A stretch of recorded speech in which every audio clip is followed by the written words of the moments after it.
My name is Jean-Yves Blay. I'm Professor of Medical Oncology in Lyon, France, and I will have the pleasure to discuss this session together with my esteemed colleague, Professor Deitos from Treviso and Professor Demitri from Boston.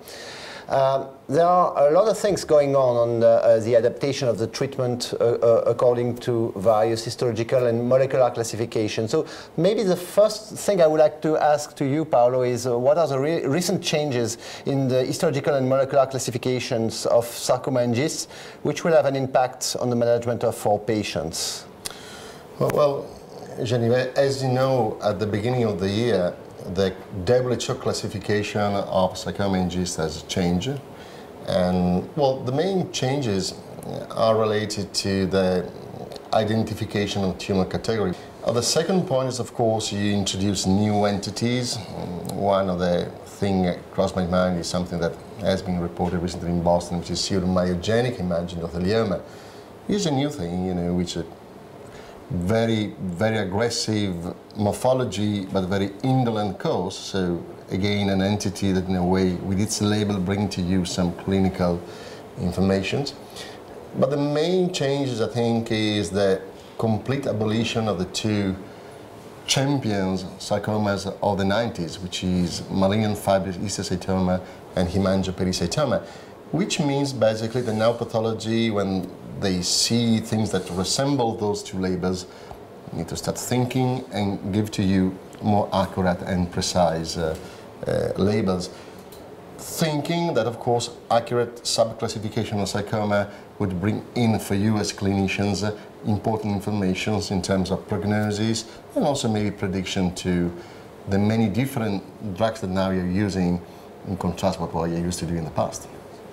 And George, what is the immediate impact of the changes in histological classification, these new subgroups, this understanding that there are different types of malignancies? What are the current changes in your practice routinely?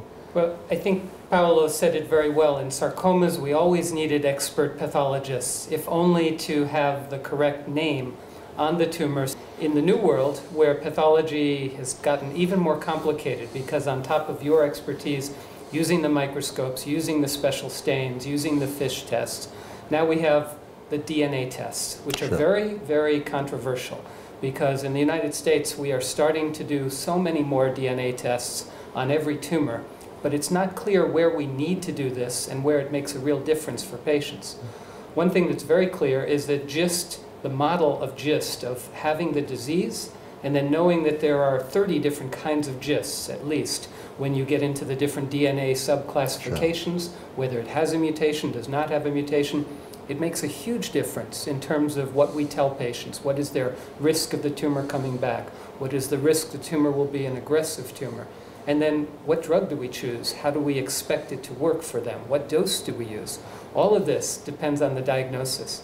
So I think this is where we rely more than ever on our pathologists and on, frankly, a new kind of molecular pathologist, a molecular geneticist even. It's a whole new specialty we're seeing in the United States, because the information that's being generated is not going to be useful all by itself. Who cares what the DNA profile is unless it means something for the patient? The only way we're going to know that is by annotating cases. So this is knowledge in evolution, shall we say. Well, so we start to speak of molecular classification and molecular pathologists, as you just said. To which extent is this something which is becoming disseminated in the general population? No, first of all, I completely agree with George. The WHO classification, one of the plus has been the integration of genetics with morphology. So now, even in the definition of certain histotypes, molecular genetics is part of the definition. The best example for me now is MDM2 amplification would also define well-differentiated or differentiated liposarcoma. And this is going to be routine, basically. It is routine and mandatory, basically, in GIST, as George mentioned. And of course, we are using more and more genetic tests to confirm the morphological diagnosis. For example, when the morphology is non-canonical, when the clinical presentation is non-canonical. NGS, next generation sequencing, is another story, but I agree entirely with George. we need to do that, and we need to annotate and to correlate with morphologies and what we find in terms of profiling, because that is the future of personalized medicine, I think. So definitely, because of tumor heterogeneity, because of individual variations, it is very likely that any tumor is an individual as the patient that gets the tumor. So your question regarding dissemination, of course, is a matter of resources. So we definitely need to invest. We are doing in my country, I know we are doing in your country. I don't think we are at the level that you do now, offering maybe routine NGS testing to all cancer patients. But definitely I think we need to go there, even because the cost of those analyses are decreasing dramatically in month by month. So once they will be validated, I think they will be a routine part of a clinical pathological evaluation of those patients. And I think it's also important to segregate what is research still and what's routine clinical care that all patients need to have. And Jean-Yves, you've done a lot with your group in the MDM2 inhibitors in liposarcomas, let's say. How helpful has it been to actually have the molecular diagnosis, to know that there is an amplification of that gene before you offer an MDM2 inhibitor trial to a patient? Yeah, that was actually an inclusion criteria. So you needed to have the sample, you needed to do the molecular test to enable the patient to participate to the study. And within the study was also embedded a rebiopsy to check what was the pharmacodynamic impact of the agent.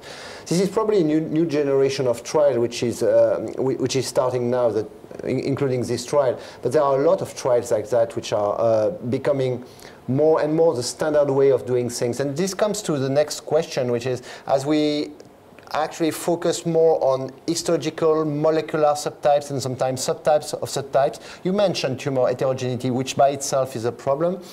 I think a one-size-fits-all approach in therapeutic terms is not anymore relevant.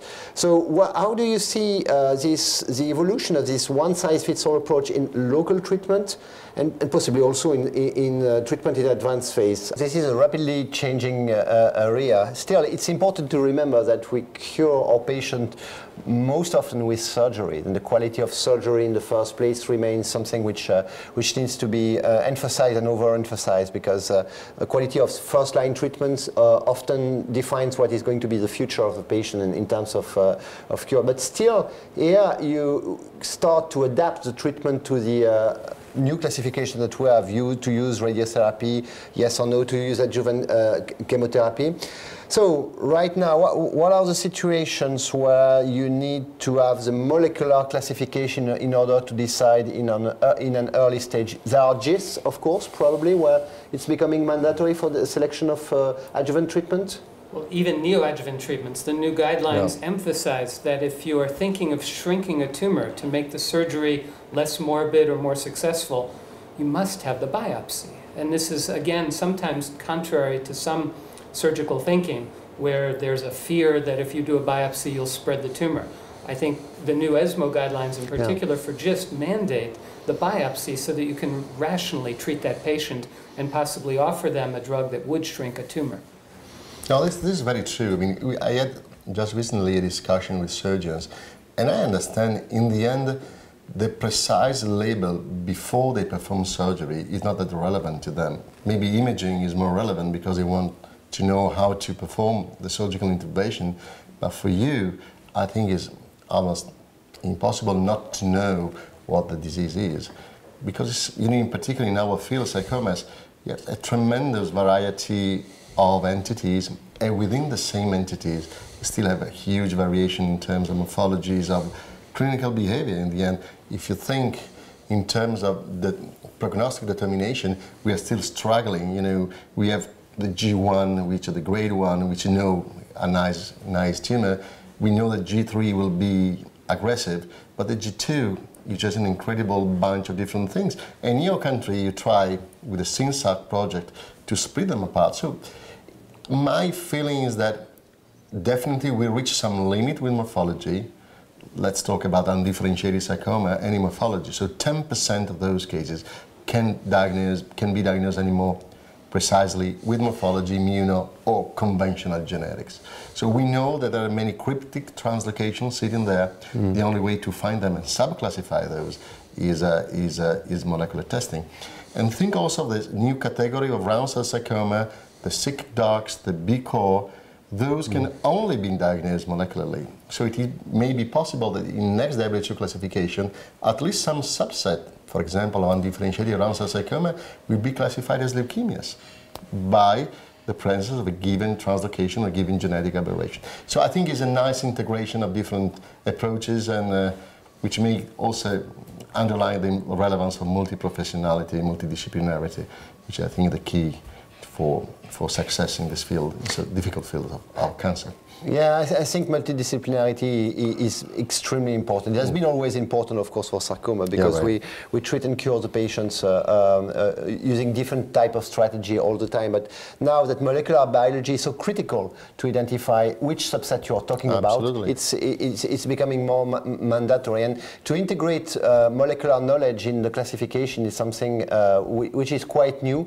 Probably is going to spread all over oncology in general, and sarcoma has been probably one of the first model where these subgroups were identified. So we can see that personalizing the treatment comes from the better histological, morphological classification, which remains the core, molecular classification. This has an impact, immediate impact on the first treatment, surgical treatment.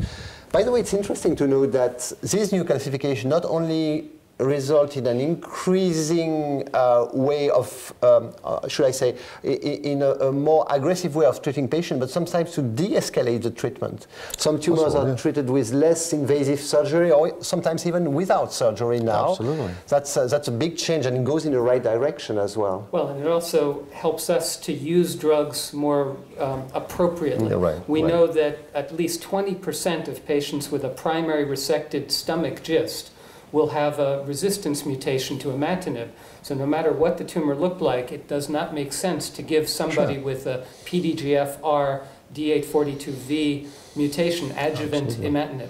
So it actually helps us conserve resources, prevent those patients from receiving a drug they would not have benefited from. And you would never have known that just by looking at the histology. Absolutely. Right? Because they look essentially the same. Couldn't agree more.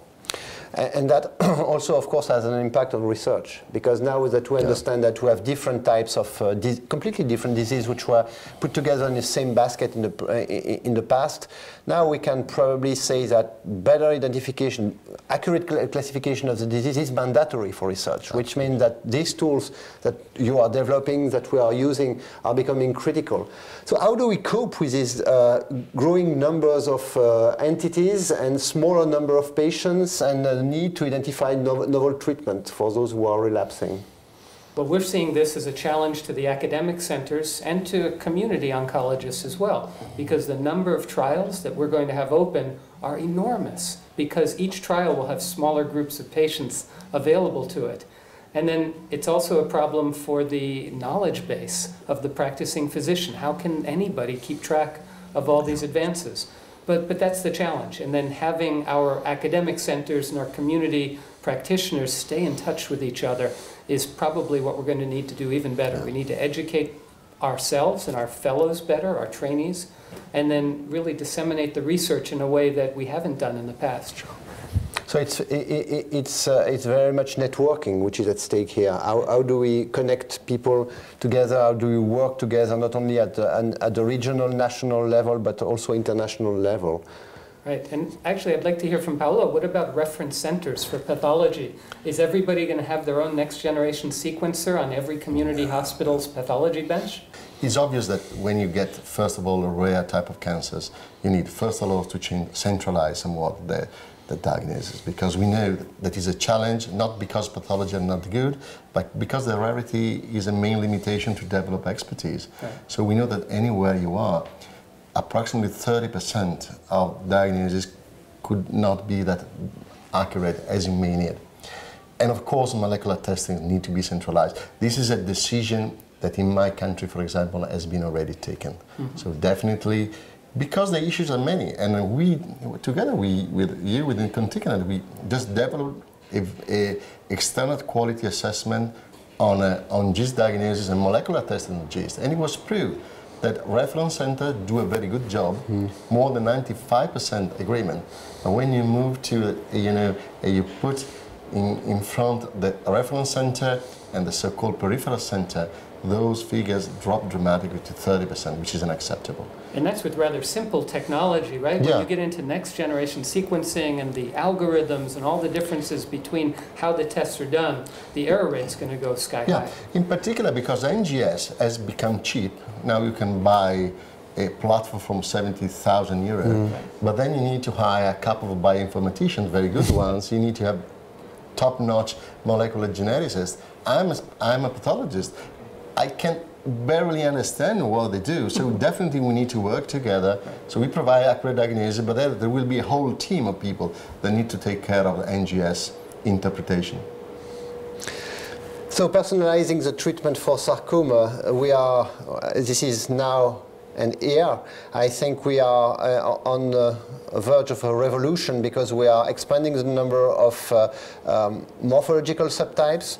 We are dramatically expanding the number of molecular subtypes. This has an immediate impact on the patient management in localized phase for the decision of surgery, for the decision of adjuvant treatment with radiotherapy and medical treatment, but also in advanced phase when the patient have relapsed. And more we try to give the treatment which are directed against the driving forces of the tumor in a growing number of tumors. And sarcoma at the present time still remains one of the model because for many reasons this is one of the tumor groups where drivers which are actionable, which are druggable as we call them, are becoming more and more frequently identified. That's probably the future as well.